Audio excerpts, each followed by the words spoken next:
हा इन्सिडेंट घडल्यानंतर जे तरुण युवक होता त्याला मी पोलीस ताब्यात दिला आणि त्यांच्यावर कायद्याप्रमाणे कारवाई होईल. आम्ही पटकन जे प्रिसाइडिंग ऑफिसर आहे, सेक्टर ऑफिसर पण तिथे पोहोचले, DSP पण पोहोचले आणि तिथे EVM मशीन आम्ही पूर्णपणे चेंज केला.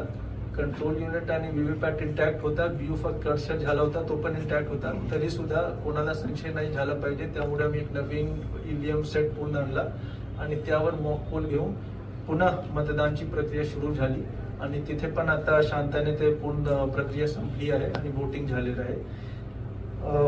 आता सीलिंग सुरू होणार. प्रत्येक जे विधानसभा मतदारसंघ आहे तिथे जे रिसिव्हिंग सेंटर आहे तिथे पोलिंग पार्टी येत आहेत मशीनच्या सोबत. तिथे आम्ही रिसीव्ह करू आणि त्यानंतर आज रात्रभर तो विधानसभा मतदारसंघमध्ये जे स्ट्रॉंग रूम आहे तिथपासून आमच्या जे स्ट्रॉंग रूम आहे रामवाडी गोडाऊन तिथपर्यंत एक विधानसभा निहाय ते गाडी येईल.